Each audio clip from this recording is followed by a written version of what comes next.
Hello, hello, hello. You're tuning into another episode of The Wunderkind Show. Today's second topic, where do the Ravens go from here? Look. So, if you guys have the memory, right, to go back to a couple episodes ago, we were talking about usage and the lack of tight end usage for this offense in the Sunday game of the Texans versus the Ravens.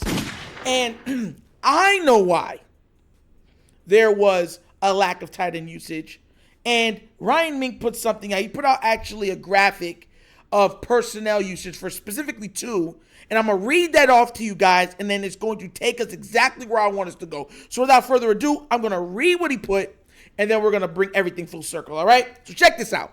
It says, the Ravens used 11 personnel. That is 3 wide receivers, 1 tight end, 1 running back, on 44.8% of their offensive snaps in week 1. The 6th fewest in the league. Okay. The Ravens used 20 personnel. That's 3 wide receivers, 0 tight ends, 2 running backs on 24.1% of snaps. 14 total. The rest of the NFL only used that formation 3 times combined. Let me speak to the Ravens choir. So, I was trying to tell everybody why. Because remember we were trying to wonder, we were trying to break it down. I didn't see any tight ends being used. There was a lot of times I was like, yo, I don't see Likely, I don't see Kolar, I don't see any of them, right? And then you're wondering, it's like, why aren't they being used? And this goes all back to the offensive line. Sickening as it might say, this is what it did. I'm telling you, it's like a spider web, and right in the middle of the spider web that everything's connected to is the offensive line. Not the quarterback, but the offensive line. So we watched that the offensive line was getting beat like an African drum, okay? I'm talking Sahara, what's it called?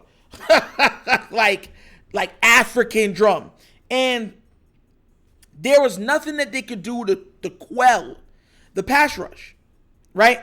Because we already saw that when they started off the game, they wanted to spread it out. They're going to play 11 personnel, and that's way more than what we usually use. Because I think we're at like 11% last season, if I'm not mistaken. So it's a big jump of what we once were. But when you look at it in the grand scheme of things, it's still a lot less than everybody else.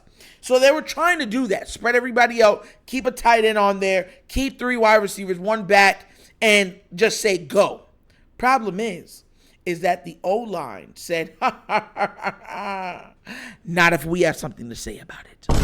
So Todd Monken had to switch up his play calling, and he had to find a creative way how to use one named, and I dare say his name, Patrick Ricard. You see, these are one of the things I critiqued with the Greg Roman thing, because this is part of the thing I said even with Greg Roman. I said part of the reason why I was uneasy about this offensive line because I saw Pat Ricard chipping all the time, being an extra lineman on a lot of formations and stuff like that. And that's exactly what he did with him now. Using him on the outside, using him as an extra blocker for Zay, or using him straight on the line, being an extra blocker for Lamar and letting those 3 go to work with an extra running back just in case you wanted to check it down into a run play. That's what this all stems from. You see, he wants to spread you out and beat you.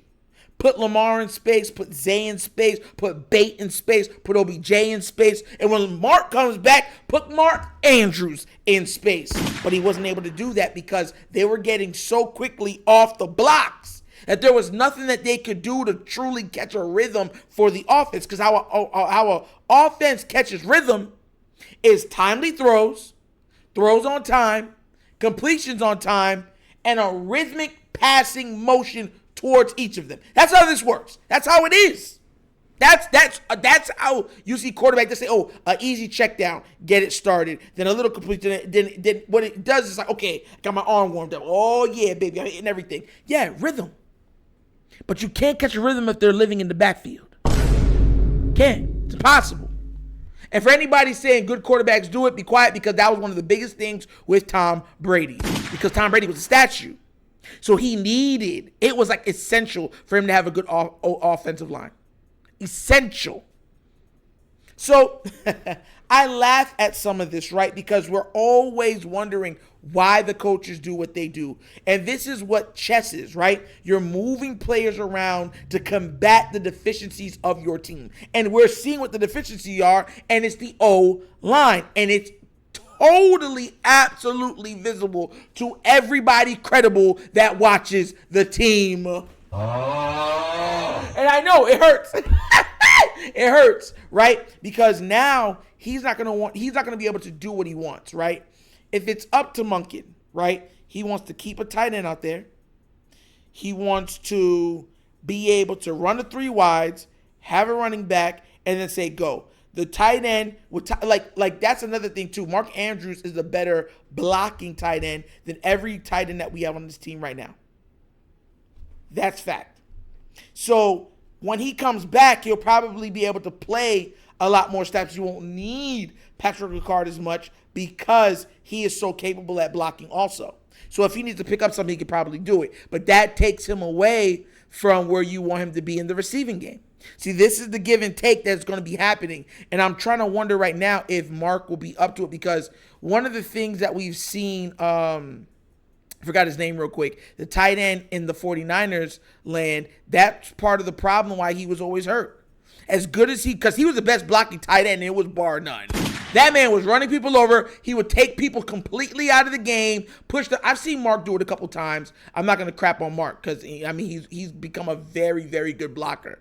But there was nobody touching the 49ers tight end in blocking. It wasn't even comparable. You know what I mean? But I think that that's also what went into a lot of his injuries, because he was asked to do so much in the blocking game. So this is going to be a chess match.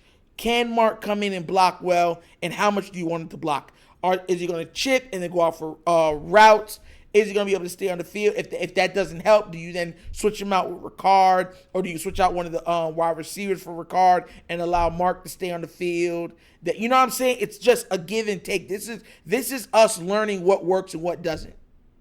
And as hard as it is to watch some of it, we're going to need it, because I'd rather us still win ugly beginning out, figuring out the things that we do well, and then it take us into the postseason, deep into the postseason, to a Super Bowl berth, than to start off for things that we already know work, right? And oh yeah, we're beating a lot of bad teams and then get walloped because we can't pivot in the case of a need of a pivot when things start to crunch down or get close. Because that's what happens when the season starts to dwindle down. Weather starts to play a role. Snow, rain, sleet, all those things, cold. So this team has, I believe, what it takes. But once again, the offensive line has to be rectified, because I believe that's why he started calling that. If you saw the beginning of the game, he was spreading them out, but they were coming out of the block so quick. He was like, bro, we can't keep him like this. They're going to kill Lamar.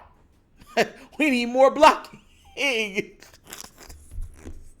of course, he did put Patrick Ricard out there sometimes to block Forze and stuff like that, which I totally agree with and stuff. You a creative way to use him, you know what I mean? But what do you guys think? Do you guys think that Mark Andrews will be the missing piece to unlocking this offense for the 3 wideout, 11 personnel? Or do you think they're going to have to use Patrick Ricard more to supplement the poor pass pro that the O-line has put on full display for everyone to witness? Let me know down in the comment section, because I really want to know. And that's an episode of the Wunderkind Show! Thank you for watching. And how we get down, we have fun and we laugh. But everything we talk about rooted in what? Facts and truth. Please do remember, like, subscribe, hit that notification bell, leave a comment. I love the comments. And if you have not done so already, check out the Wunderkind Show's Patreon. Yes, 3 tiers of absolute content goodness ready for your consumption. Give it a look, give it a check, and let me know what you think about it, all right? And also, if you would like to donate to the channel, bottom of the screen is a QR code. QR codes to a Cash App. Cash App is located in the description of every video that we do. And the name of it is The Wunderkind Show. But once again, this is The Wunderkind Show. The show's not just signing off. As always, you know my slogan. Peace. And I am out of here. You're